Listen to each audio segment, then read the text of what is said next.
Hi friends, Tabitha here. Let me ask you this. Do you have more quilting projects than you think you will ever finish? Or maybe you've promised yourself that this year is the year you're finally going to shop your stash instead of buying more fabrics and more patterns. Well, I've got something exciting for you. Quilted, the virtual summit, is back September 16th and 17th with over 25 free classes from some of the best quilting instructors around. You'll learn how to use your scraps, finish those works in progress, and discover fresh new techniques, all alongside more than 10,000 other quilters worldwide. How exciting is that? One of these amazing instructors is Susan Smith of Stitched by Susan. She's a long arm and free motion quilting expert and one of our most popular teachers. Susan recently invited me onto her podcast, Measure Twice, Cut Once, to talk all about the summit and give you a little behind the scenes sneak peek. So stick around. What follows is that conversation. I can't wait for you to hear it. Let's dive right in. I'm Susan Smith, and I am joined today by Tabatha and Taylor, who are hosting an upcoming Quilted Summit for all kinds of quilters, all kinds of makers. So I've invited them into the studio to chat a little bit about it and what it's all about and what you as a quilter can look forward to. So let's meet each of these ladies one at a time. First off, Tabatha, who's kind of at the helm of this whole summit idea. Susan, it is great to talk to you again. I'm excited to be here. For your listeners, my name is Tabatha Smith. I have been quilting for about 25 years. I own a quilt retreat and an online community called Quilt Queens, and I'm one of the hosts of the Quilted Summit. Awesome. And Taylor, what's your role in all of this? Yes. Well, thank you so much for having me, Susan. So I'm Tabitha's daughter, and I work in digital marketing. And so I run the behind the scenes of our community, bringing people together, getting everything organized, and marketing the summit, which I am very excited and proud to say that we've really put in a lot of time and effort to grow this year. And as of this week, as we're recording, it is now technically the largest online quilting summit in the world. I'm not surprised. You do a fantastic job of marketing. Now, am I correct? This is only the second time, right? You did one much earlier in 2025. Is that right? That's correct. Yes. And I was a presenter in that one too. So that was my whole experience was that one, which I think was a smashing success. But you do a great job of not only doing your own marketing, but of providing us as presenters with the tools that we need to market it well also. And it's paying off. So I'm happy to see that. But let's back up a little bit and talk about what is the summit all about? And maybe for this year specifically, what is the theme? What is the overarching message of this summit for quilters? Well, um, we basically kept the same idea of using what you have because, we realized that this has been a hard year for a lot of people. They can't just go out and buy, $200 worth of fabric, right? So using what you have, working in your stash, making something beautiful of something maybe you didn't think went together, but wow, you can pull this together. It looks amazing. Finishing your projects, your UFOs, whether that's you're doing on your domestic or your long arm, sending it out, getting those projects done so that, when the time comes and you're ready to buy more fabric, you can do it and work with that because you don't have 50 UFOs looking at you in the corner. I speak from experience there. Um, so we've really tried to do that. We've tried to bring an eclectic group of speakers that all have a little bit different take on the quilting world in as far as the scrapping and the UFO and that type of thing. That sounds awesome. And honestly, your mission, and this is kind of your mission as a quilter too, and a business owner, Tabitha, am I right? Is to help people finish what they've begun. Whatever roadblock is holding them up, get through that, work through it, find a solution, and finish the thing. This is very dear to my heart too. And of course, I come to it from the standpoint of the quilter because machine quilting is my wheelhouse. But the same idea in mind, the projects that you've got, the patchwork pieced and the UFOs that are hanging in your closet not quite done, and you think you've got to wait for a long armor or wait until you can afford to pay someone. I want to show quilters that they're empowered to finish that for themselves. But I have a funny story for you ladies about UFOs. Just last week, I was in London, England, and I had gone over with a tour, and we were catching the Festival of Quilts in Birmingham and then toured several places, including Liberty of London. Most quilters will know what that is. It's a giant, iconic, high-end department store, but it has a huge fabric division, and quilters love, love, love their fabrics. Well, I'm shopping on their bargain bins because Liberty of London is a bit pricey, and I'm being, cost effective. And I find this lovely border print. And when I see it in the colors, and it's a little bit mid-century modern, kind of reminiscent of the 50s, I think immediately of this quilt that I started probably 6 or 8 years ago and never finished, like hardly got going, maybe 15%. And I think, oh, this border would be perfect. So I don't know that that really follows in your suggested ways of doing things, because what I did is bought the border print to come home, and now I'm working on that quilt. But it was good in the sense that it got me motivated again. It got me capturing that vision again, and just getting started on it. I wonder, Tabatha, if you've got a kind of starting point that you typically like, is everyone different, or do you have a kind of entry point that you say, it's about mindset, or it's about, I don't know, what's your starting point that you recommend for quilters to get through that first UFO and get it done? I think a lot of people would probably think, oh, everyone is different. But in reality, we just need that nudge. Sometimes, and a lot of times I tell people because they're like, oh, I've just lost my quilting mojo.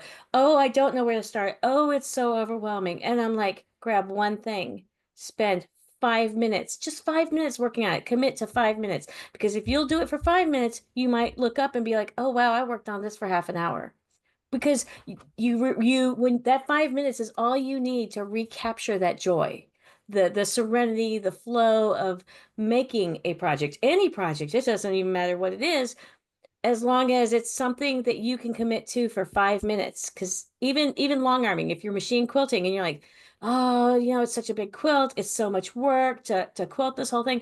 But if you just start working on it for 5 minutes, then your body relaxes, you get into that flow, you forget about, the dog or whatever, and you just get something done. And then you feel such a sense of accomplishment because you moved forward on something, anything, right? You weren't spending that 5 minutes or 30 minutes watching Netflix, scrolling on your phone, that type of thing. You have accomplished something that made you feel good about yourself. And a lot of little somethings add up. Exactly. Back to the summit then, Taylor, I know you're massively involved in the organizing part of it. And I saw in summit number one, and if I imagine will be true in summit number two as well, that you have this great array of presenters with different topics, maybe different skill sets or different ways of presenting for sure. And I wonder if you would open up for us a little bit on kind of how you brainstorm that. How do you set that up to be a really well received, well attended, enthusiastic, engaging summit? I think that we really try to look at how can we make the Quilted Summit as welcoming and inclusive to as many quilters as possible. That's really our goal. So our mission, we actually own several businesses and multiple businesses in quilting together. And our mission in all of those is to create connection and community so that you finish projects, so that you get motivated. So if we bring it back down to connection and community, that then opens up for a variety of quilting topics and techniques. And then also this year, we've had a special focus on sustainability and using what you have and shopping your stash, because we know this year people feel very sensitive to that because of our economy. And they still want to enjoy their hobbies, but we're also trying to be conservative with maybe the supplies we have or our budget for something like quilting. So this year in particular, we have included a lot of workshops in using your scraps, in how to use even the smallest pieces, or how to make scrap quilts beautiful, because a lot of people struggle with color theory and design. So there are several workshops with how do you reuse fabric, or how to bring things together that typically do not piece well together, and understanding that there are strategies and frameworks for that. So we have teachers teaching classes on those kind of technical but creative ways to reuse. We also have workshops on preservation, so how to care for your quilt, how to also reuse things that are damaged, or how to repair them. And there are all of these fun, creative ways that you can reimagine beyond just quilting, how to use those type of supplies that you have, or maybe a heirloom quilt or a project that you started and then it didn't just work out the way that you intended. So we've really got some fun workshops that also speak to those parts of our values and our mission for the summit itself. And and we also have at least three that involve apps or some other technology. Oh yeah, yeah, Bring that those in. also excites me too. That we had, I think, one in the spring. We had Kylie Ferrens with My Quilt come in and teach on how to use her app. But we have more and more interest, especially from younger quilters who are saying, "Hey, I want to use these apps. I want to use ChatGPT. I want to use a project management tool." So we're also really starting to see a little bit more digital component to quilting too, which is really exciting. That is exciting. I especially love that you're finding the ways that younger people are connecting and really doubling down on that to bring them in. Unfortunately, I fall in the older, more traditional group, but I'm eager to learn some of these new methods, and I'm especially really eager to see younger quilters coming in and finding their own way within it. I so agree with you that a theme across the board this year seems to be this idea of using the things that you have, figuring out new ways. You said that all very well. And it seems like people are even finding that they're surprised by how kind of being forced to work within parameters expands their creativity. And I don't think that's a new theme. I just think maybe quilters have over time have learned to just go shopping, and that's been their solution. And it's kind of, we're seeing this principle at work. When you give yourself, particular rules about photography or about various creative things and guardrails and say, now you have to create from within this, and in our case it's from within what you have, surprising creativity comes to light. I just see that across social media and YouTube. I'm seeing that person after person after person is commenting on that. Are you seeing kind of the same thing too? I would say so. I would say that, yeah, a lot of our speakers, like Diane Harris from Stash Bandit, is showing us how to use making these extremely scrappy quilts. But when you look at them, they work. They go together, right? Like it's not just a hodgepodge that you're just like, man, that's weird. But it's like there's a cohesiveness to them.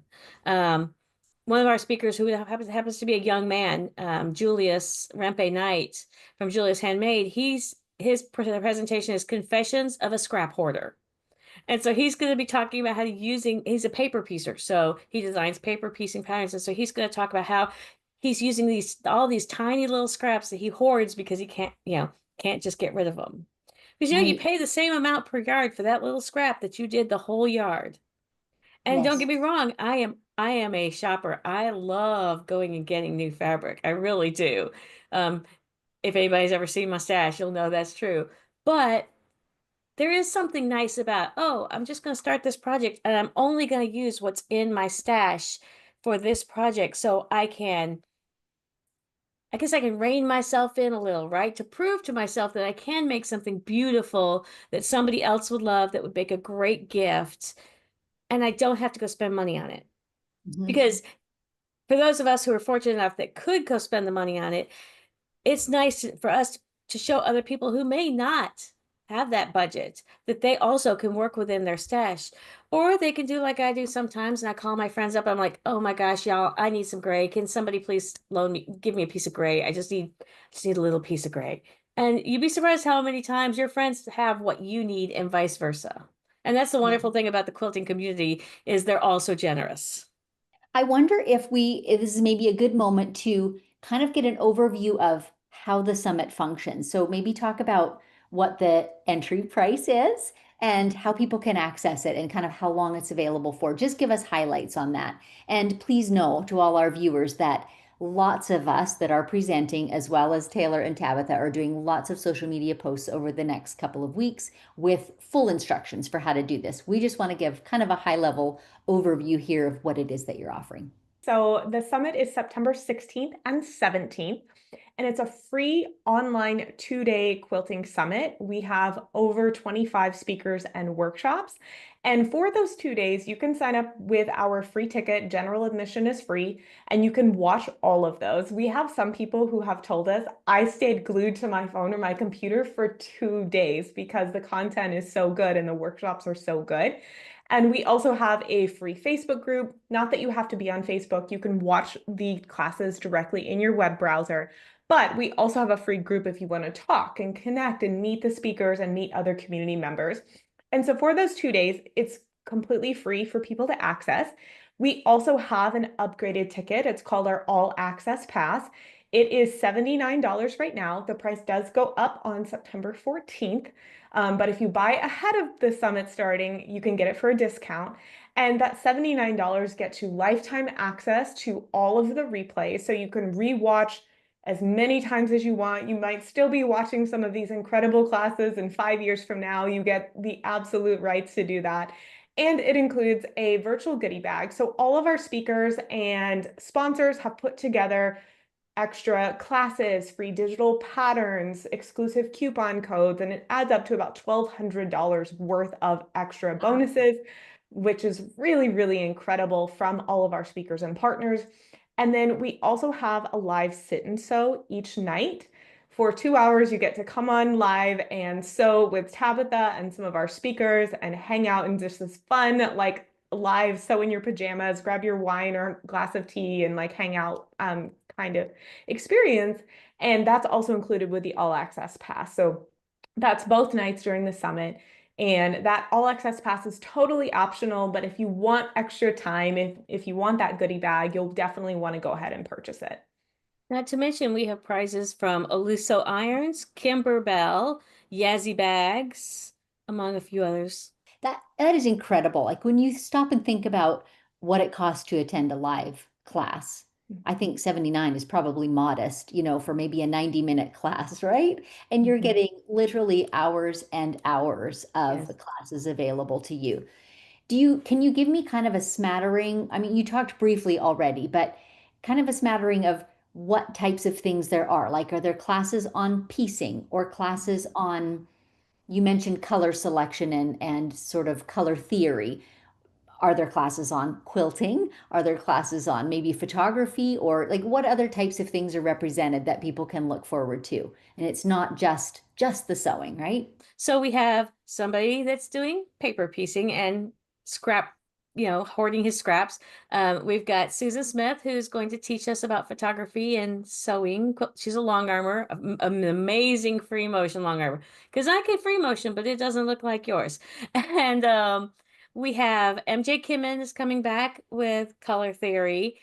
We have Kylie with her digital app, and Ula and Barbara coming back with their digital design quilt math. Trying to think. There's so many of them. I'm trying to think off the top of my head. Yeah, so we have specific workshops on quilting with batiks in particular for those who enjoy batiks. We also have workshops on, let me see, I have it pulled up actually, foundation piecing, how to use fusibles and adhesives. We also have several patterns that are being taught, which is not something we did in our previous version of the summit, but this is something new and exciting we're offering. So we have several people teaching how to do kind of non-traditional shapes. So like the puzzle piece type patterns and layouts. We have people teaching on like patchwork specifically. And let's see, there I was know one. Maria is teaching three-dimensional Yeah. flowers. Yeah. Mhm. And Erin Grogan is teaching her curves. Yeah. And we have a new teacher named Rachel Joins, who is a certified stripology ruler instructor. So she's going to be Okay. showing how to use the stripology. Amber Those Aber who, is if coming there's back. anyone listening who doesn't know what the stripology ruler is, it's this cool ruler with multiple slots in it to make cutting things that are repetitive widths and strips really fast and easy. And I bet you Rachel will have a ton of shortcuts and ideas for ways to use that ruler Yes, because efficiently. anybody that's ever used it has said it changed their world.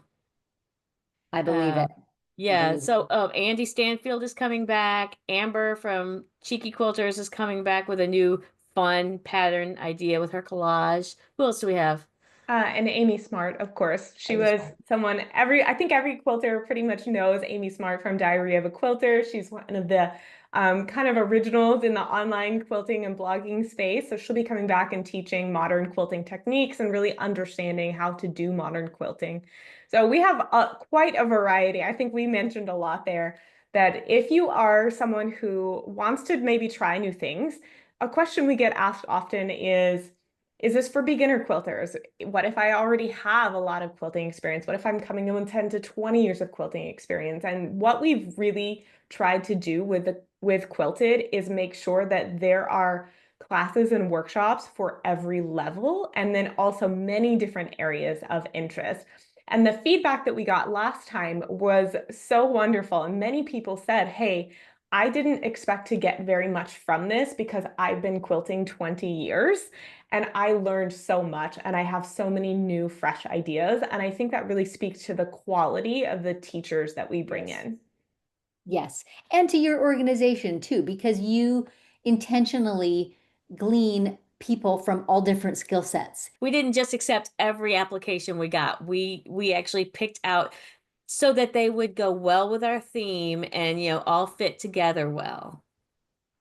Lovely. And I can see that at work because just like you said, Taylor, people who have maybe quilted or sewn for many years, but tend to be in the same lane, the same style Yes. of quilts. This is such a great opportunity to come and for low or no cost, be able to sample Mhm. foundation paper piecing, for example. That's something I have not done very much. But to be able to come in and without committing to a whole quilt, you get a little bite-sized lesson on that and get the flavor of it. I just love that. Exactly. Thinking about the availability of the summit, is this available worldwide? Is it US or North America based? How is that working? It's open to everyone worldwide.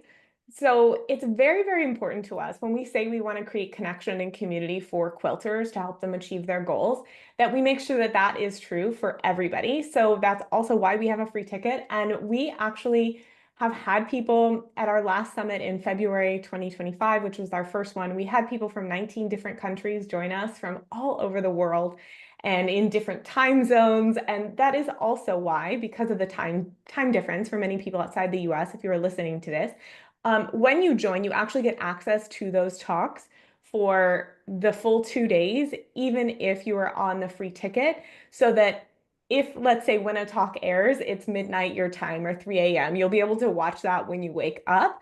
And we've tried to make sure that everyone has access and has the opportunity to join. One other thing that I thought of too, from my experience as a presenter last time, you've made it very possible and easy for the presenter to be present in the chat. So while the video or the presentation is airing, I know I did this, I just hopped online and while it was going on, and especially near the end of it, opened up to some questions, and I had an opportunity to literally sit there and interact with the viewers.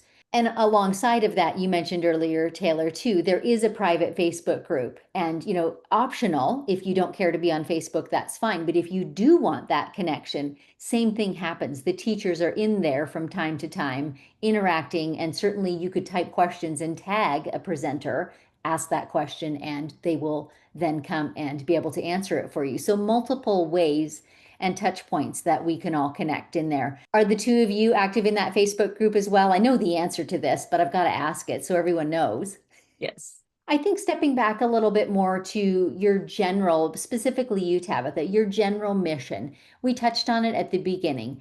You care so much about helping quilt makers or project makers finish their project. So maybe mention just quickly in passing here, what are some of the other things that you do that help people do that? I know you have a membership, am I right? I do. I have a membership called Quilt Queens, and we have a chat forum and stuff, but we also have live components. We do live sit and sews on Wednesdays. We have a live Q&A coaching once a month. And of course, it's open 24/7. So we have like some people from Australia in there. And so their time zone is about half a day ahead of us. But that's really been great. I've met a lot of really great quilters, and I'm not always the one answering the questions. Sometimes somebody will ask a question, and five or six or 10 other people will give them suggestions, right? Like how to get this done. I've had some really great people in there saying that, this was what they needed to start quilting again. I've got a lovely lady in there named Marilyn who just started quilting again after a long hiatus because of, death in the family. And, just it took a lot to get going again. This is what she needed to get her going because the biggest thing about it is encouragement. Somebody gets stuck on a project, you have a dozen people going, you can do it, or like, hey, have you thought about doing it this way? You can get this done. We're here for you. Community is just huge for me and finishing your projects because not all of us are super organized. We don't all have a list with a journal. We haven't found Kylie's app yet. We're a little scattered. And so we need that extra little push to be like, oh yeah, get that done. Because to be honest, I just finished a quilt. I just put the binding on it. I pieced it in 2016. It just got done.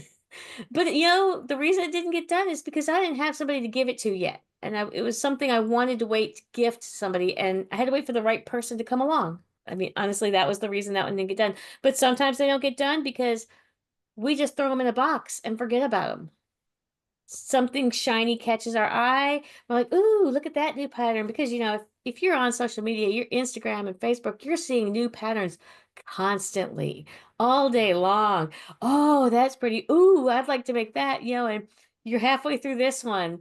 So one of the things I teach people is how to organize their UFOs so that they know if they pick up that container with that UFO, it's got all the fabric they need. It's got the pattern. If it needs a specialty ruler, it's all there so that you can pull it out, take it on retreat, go work on it, and not have to wonder like, oh, well, I don't know if everything is in the box. I don't even know if I can do anything with this. So it's a lot Mhm. easier to get them done if you have organized your UFOs. Yes, knowledge is power. And Exactly. certainly we can see how the summit is just another example of your mission, which is to help people get things done. I wonder, Tabitha or Taylor, either of you can answer this, but I wonder if something else that you find is that people sometimes put things away because they're too challenging, too difficult. The UFO of my own that I was talking about earlier, right? I started it 6 or 8 years ago. I hadn't pieced nearly as many quilts then. And when I opened it up this week, I had two completed blocks in it. They were different sizes, and neither of them was the right size. So when I started again, the one I had to remake because I didn't care for the background color and it had a piecing oops in it. So I remade it and I realized how much easier it came this time. And lo and behold, it came out accurate.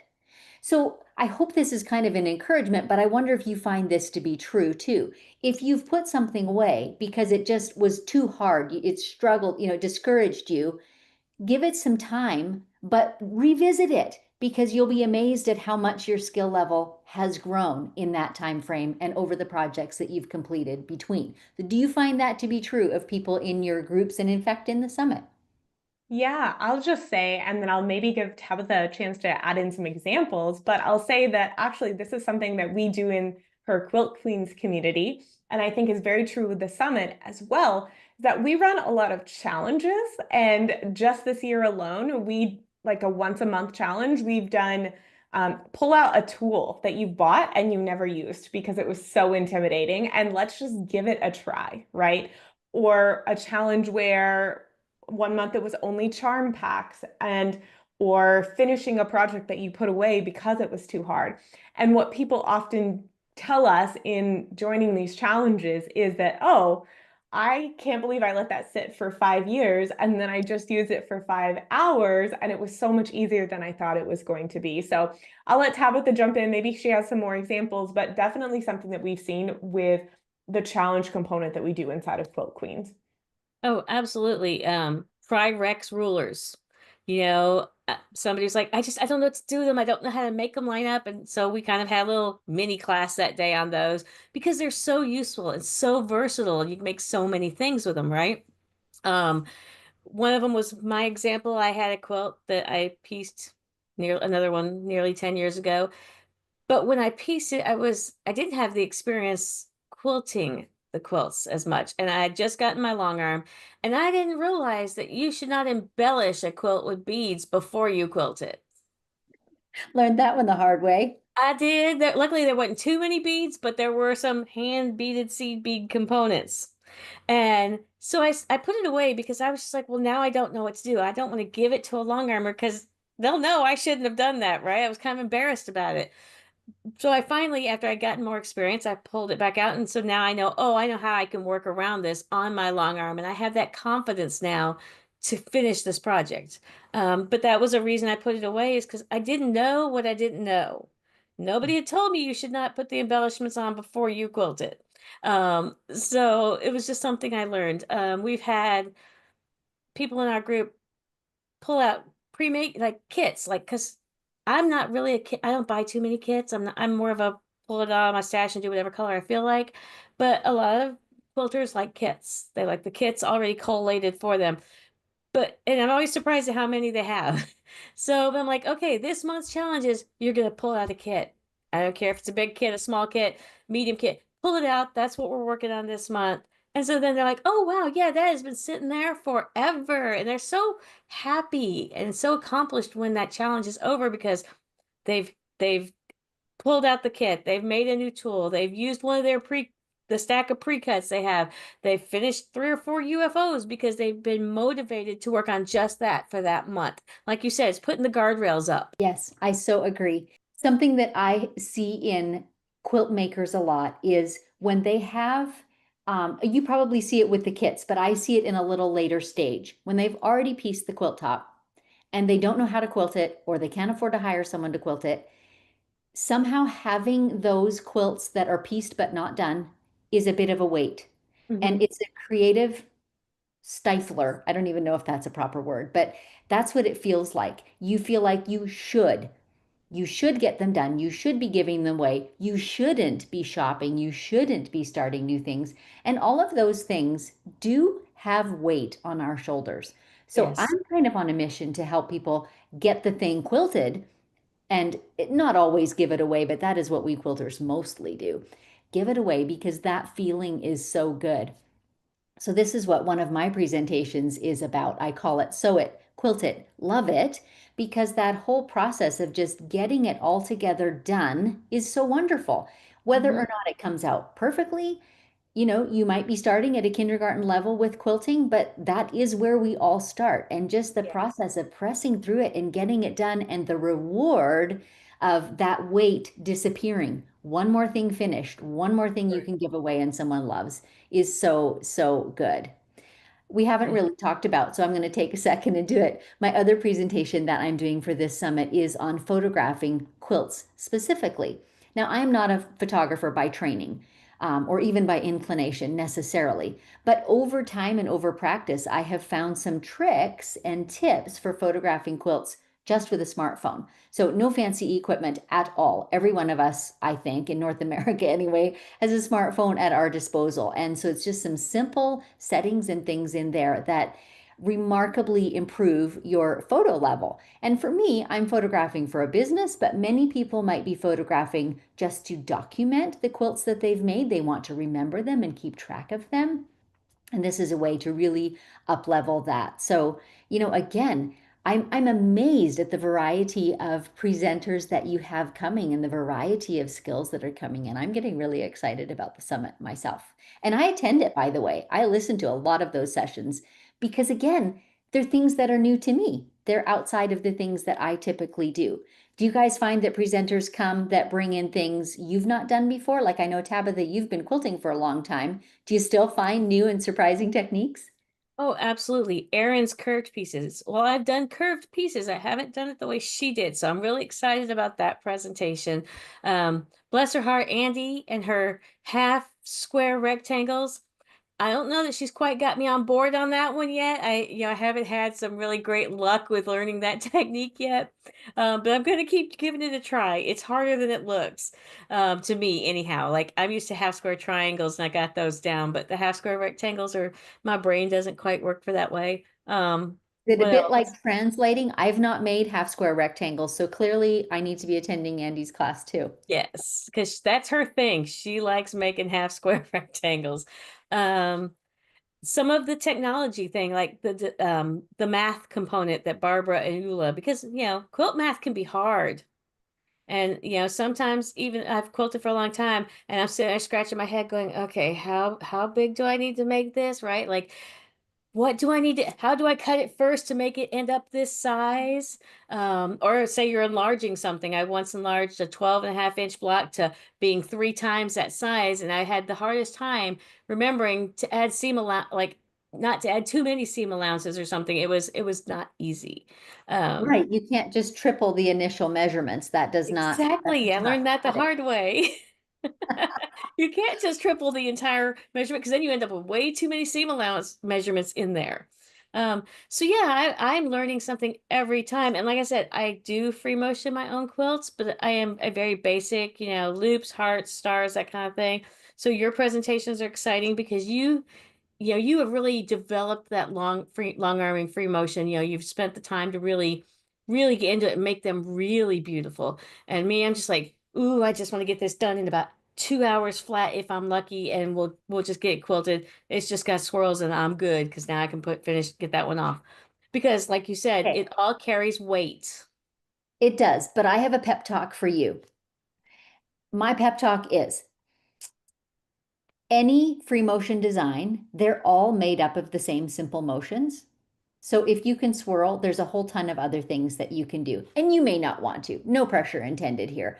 But the truth of the matter is, quilting free motion in general can feel really, really intimidating to people because they usually say, I'm not an artist, I can't draw, et cetera, et cetera. I'm that person too. I can't sketch my way out of a paper sack.